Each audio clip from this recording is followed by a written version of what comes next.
7.5 ভরি স্বর্ণ যেই ব্যক্তির কাছে থাকবে, অথবা 52.5 তোলা রূপা, এক হইল তার কাছে নগদ 52.5 তোলা রূপা আছে, অথবা 7.5 ভরি স্বর্ণ তার কাছে নগদ মজুদ আছে, ওই ব্যক্তির উপর কোরবানি ওয়াজিব।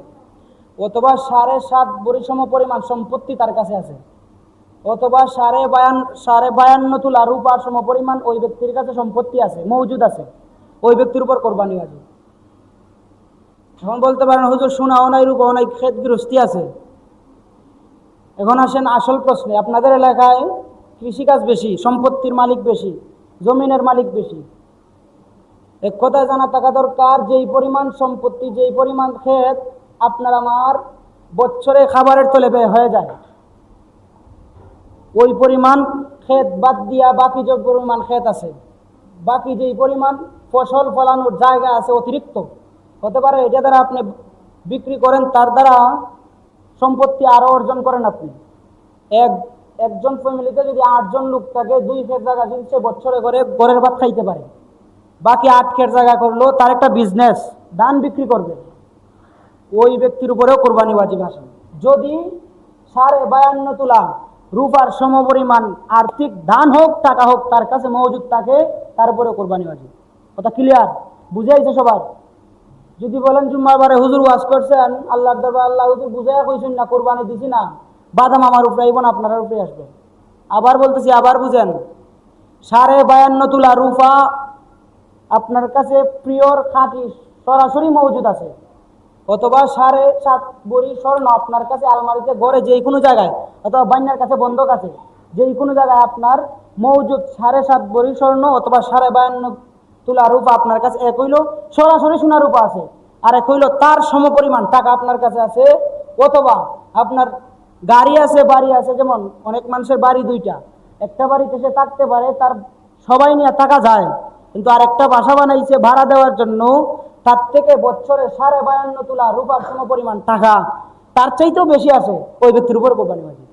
কিন্তু আমরা বলি এই মাসে বাসার থেকে যাই আসে 15-16 হাজার টাকা, এটা নিজেরই হয় না।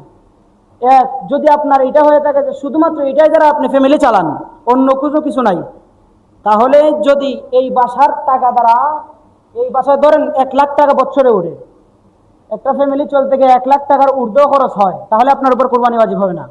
যদি ওই বাসা থেকে 2 লাখ, 2.5 লাখ, 3 লাখ, 4 লাখ টাকা ইনকাম হয়, আপনার আর কোনো ইনকামের সোর্স নাই, ছাগল নাই, গরু নাই, বকরি নাই, বাছু নাই, আর কোনো ক্ষেত গৃহস্থী করেন না, কোনো রুজিও করেন না, রোজগারও করেন না, এই বাসার টাকা দ্বারা মাসে ধরেন বছরে 4 লাখ টাকা ইনকাম হইলো, 2 লাখ টাকা আপনার বছরে খরচ হইয়া গেল, পরিবার পরিজনের পিছনে ব্যয় হইয়া গেল, বাকি 2 লাখ আছে না?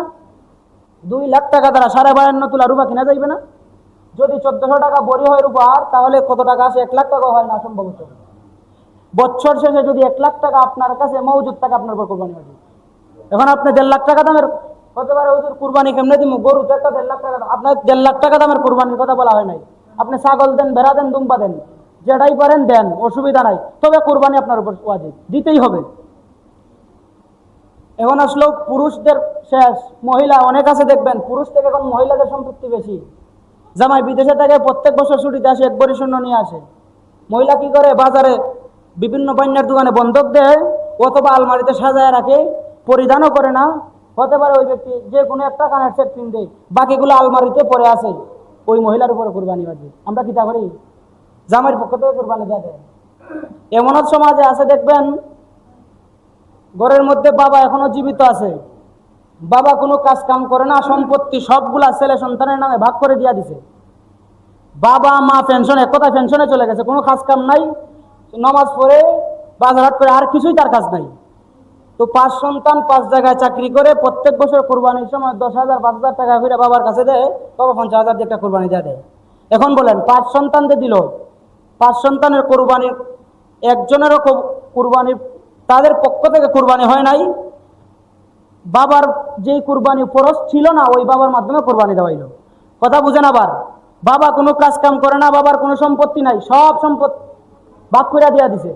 আমরা কি তা করি? সন্তান আছে, মানুষ বলবে বাবা রে তুই ছেলে কোরবানি দেয়, বাপ রে তুই পুঁতে দিলাই, বা বাস্তনি চিংলামটা কইব নি? কইব, কিন্তু মাসলা কি তা কয় বাবার উপরে কোনো কোরবানি নাই, বাবা কোনো সম্পত্তি অর্জন করতেছে না, কোনো কাজ কাম নাই, তার উপর কোরবানি ওয়াজিব নাই। যেই সন্তানরা রুজি করতেছে তাদের উপর কোরবানি ওয়াজিব।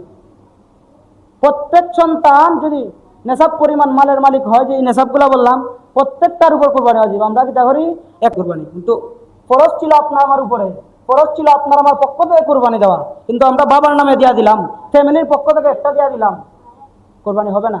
তখন গরু যদি দেন 7 ভাগে দিতে পারেন, গরু দিলে 7 সন্তান 5 সন্তানের পক্ষ থেকে দিতে পারবেন, এটা তারা কোরবানি হবে। তবে নিয়ত থাকতে হবে আমি আমার কোরবানির আদায় করতেছি, আমি আমার ফরজ কোরবানি আদায় করতেছি, বাবার নামে কোরবানি আদায় করতেছি না। হাজরিন, আপনার উপর ফরজ, আপনি কোরবানি অবশ্যই দিতে হবে। কারণ একটা গরু আপনার উপর দেওয়া শর্ত না, ছাগল যদি দেন একটা দেওয়া আপনার উপর ফরজ কোরবানি। যদি গরু দেন বাদ হয়ে দিতে পারেন, শরীকে দিতে পারেন, কোনো সমস্যা নাই। তো কোরবানি আরো ছোটখাটো মাসলা আগামী জুমা একবারে গুস্ত কাটার থেকে নিয়ে জবাই করা বানানো পর্যন্ত আগামী জুমা আল্লাহ যদি হায়াত দিন সুন্দর করে আলোচনা করুন। পরে দুই কথা হওয়ার কোনো চান্স নাই হুজুর, আগে জানছি না, এখন তো কুরবানি একবারে কাছে আইছে, এবার না হয় আগামী বছর দিলাম। আপনি যদি এই বছরের ভিতরে মরেন বাদাম খাইবেন করলে কোনো অসুবিধা নেই। আবার জানেন, আবার বুঝ জানেন, আপনি কুছ কাম করেন না, আপনি কোনো কাজ কাম করেন না, পেনশনে আছেন, আপনার সন্তান বিদেশ থেকে টাকা দেয়, আপনি ক্ষেত গৃহস্থী আছে, সব আছে, আপনার এক বছর যেই পরিমাণ ক্ষেত থেকে ধান উৎপাদন হয় তার বিক্রি করে তার থেকে আপনার ফ্যামিলি চালাইয়া আরো অতিরিক্ত টাকা থাকে, ধরেন 1 লাখ টাকা যদি থাকে আপনার উপর কোরবানি আছে, 1 লাখ যদি থাকে আপনার উপর কোরবানি আছে। গাড়ি আছে 2টা, এক গাড়ির টাকা দিয়া সংসার চালানো যায়, আর এক গাড়ি কি করবেন, আর এক গাড়ি টাকা তো আপনার ব্যাংকে জমা হইতেছে, কোরবানি আপনার উপর আছে। যারা 40, 50, 60, 70 হাজার টাকা ইনকাম করি মাসে তাদেরও কোরবানি আছে, কিন্তু তারা কোরবানি দেয় নাকি টাকা হয় হুজুর, যেটা ভাই চলে না, কিন্তু ব্যাংকে তাদের টাকা ঠিকই আছে। ব্যাংকে যদি কোনো ব্যক্তির 1 লাখ টাকা থাকে তার উপর কোরবানি আছে। সহজ সমাধান, জেসা মুফতির দ্বারা আপনি যান, যে কোনো মুফতি তার লিখিত ফতোয়া নিয়ে আসেন, কারণ এই 1 লাখ টাকা আপনার ভবিষ্যতের সম্পদ, এটা আপনার কোনো প্রয়োজন নাই, আপনার ছেলের প্রয়োজন। কি করবেন, আপনার ছোট ছোট ফুলাফুরি আছে, ভবিষ্যতে তারা কি তা করবো, একটা তো এই যে আপনার কুরবানি আপনার উপর বিভিন্ন সময় জাকাত ফরজ হয়, কুরবানি ফরজ হয়, এগুলা না দিয়া রাখলেন বাদাম তো খাইবেন ঠিক হই, ফুলাই তো মোটরসাইকেল দৌড়াইব বড় হইলে, গাড়ি কিনা বাড়ি করবো কই বড় বইয়া বাদাম খাইবা, কথা ঠিক, কথা ক্লিয়ার। প্যারা হাজরিন, কিন্তু একবারে গাওয়ালি ভাষায় যাতে মাসলা বুঝতে সহজ হয় বুঝাই দিলাম। আমার মনে হয় যারা শুনছেন কেউ বুঝতে আর বাকি দিচ্ছে না।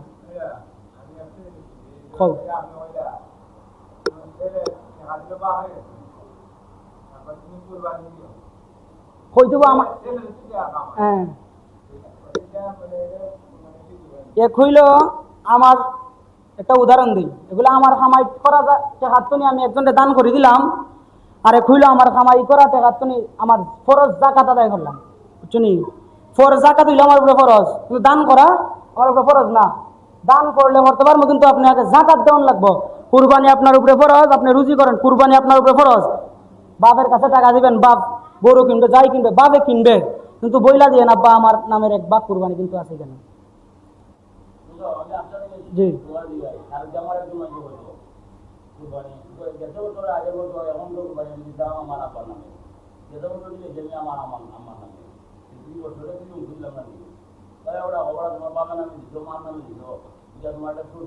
হয়েছে না, তোমার কোরবানি রয়ে গেছে 2 বছর, আপনার ফরজ সামর্থ্য আছে দিকে বাপের নামে কোরবানি দিচ্ছ, সামর্থ্য আছে দিকে বাপের নামে কোরবানি দিচ্ছেন, সামর্থ্যটা আছিল আপনার, বাপ মরেছি, বাপের কোনো সামর্থ্য নাই, আপনার উপরে ফরজ আছে কোরবানি, আপনি বাবার নামে দিচ্ছেন, না নয় সব তারা পাইছে, ঠিক আপনি গুণা পাইছেন, আপনার যে ফরজ তরফ করছেন গুণা আপনি পাইছেন, তারা সব পাইছে, কথা বুঝাইছে।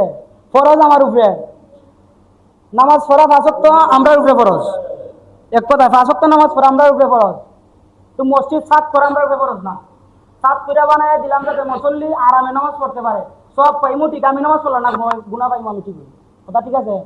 আমার সব টাকা দ্বারা মসজিদ 7 করে আমি বানায় দিলাম যাতে মুসল্লি সুন্দরভাবে নামাজ পড়তে পারে, কিন্তু আমি নামাজ পড়লাম না, গুণা আমার হইব ঠিক, ফরজ নামাজ পড়ছি না, যারা পড়ছে তাদের কাছ থেকে আমি কিছু সব পাইমু, তারা সব ঠিক হইব।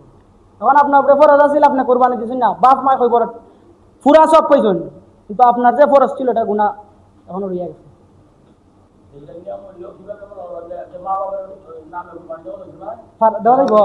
আপনার এটা দিয়া আপনার পক্ষ তো কুরবানি দিয়া বাপ মা শাশু যে নামে দেন সারা এক অংশ আপনি দিয়া দেন, একবারে উম্মতি মুহাম্মদি সবার লাগে এক অংশ দিয়া দেন।